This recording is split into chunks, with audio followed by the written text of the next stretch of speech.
ജനനത്തിൽ തുടങ്ങി മരണത്തിൽ അവസാനിക്കുന്നു. ഈ നിസ്സാരമായ ജീവിതത്തിൽ പിന്നെ എന്തിനു നാം അഹങ്കരിക്കണം? ഇതാണ് നന്മ ചെയ്ത ഒരാളുടെ ഖബറ്. അവരെ മനുഷ്യർ അടക്കിയതിനു ശേഷം ആൾക്കാരെല്ലാം പോകുമ്പോൾ 2 മലക്കുകൾ വന്ന് ഇവരോട് 4 ചോദ്യങ്ങൾ ചോദിക്കും. അതിലൊന്നാമത്തെ ചോദ്യമാണ് മൻ റബ്ബുക, നിന്റെ റബ്ബാരാണ്? അല്ലാഹു റബ്ബി, അല്ലാഹു ആണ് എന്റെ റബ്ബ്. ഒമൻ നബിയുക, നിന്റെ നബി ആരാണ്? മുഹമ്മദ് നബി സല്ലല്ലാഹു അലൈഹി വസല്ലം.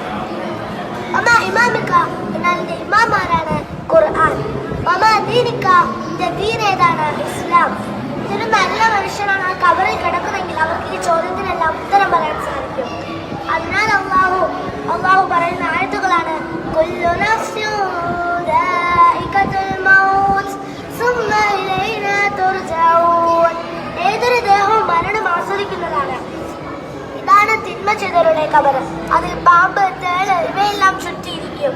അവരോട് മലക്കുകൾ ചോദ്യം ചോദിച്ചാൽ ഹാ ഹാ എന്ന് പറയും. കാരണം ആ സമയത്തുള്ള പേടിയും വെപ്രാളവും കാരണം അവർക്ക് ഉത്തരം പറയാൻ കഴിയില്ല. ഇതെല്ലാം കഴിഞ്ഞ് ഖിയാമത്ത് നാൾ വരുമ്പോൾ ഈസാന്റെ ത്രാസിൽ നമ്മുടെ 2 സൈഡും തട്ടിയിരുന്ന മലക്കുകൾ ഇരുന്ന് നന്മ തിന്മകൾ എഴുതുന്നു. ആ മലക്കുകൾ നമ്മുടെ നന്മ തിന്മകൾ രേഖപ്പെടുത്തും.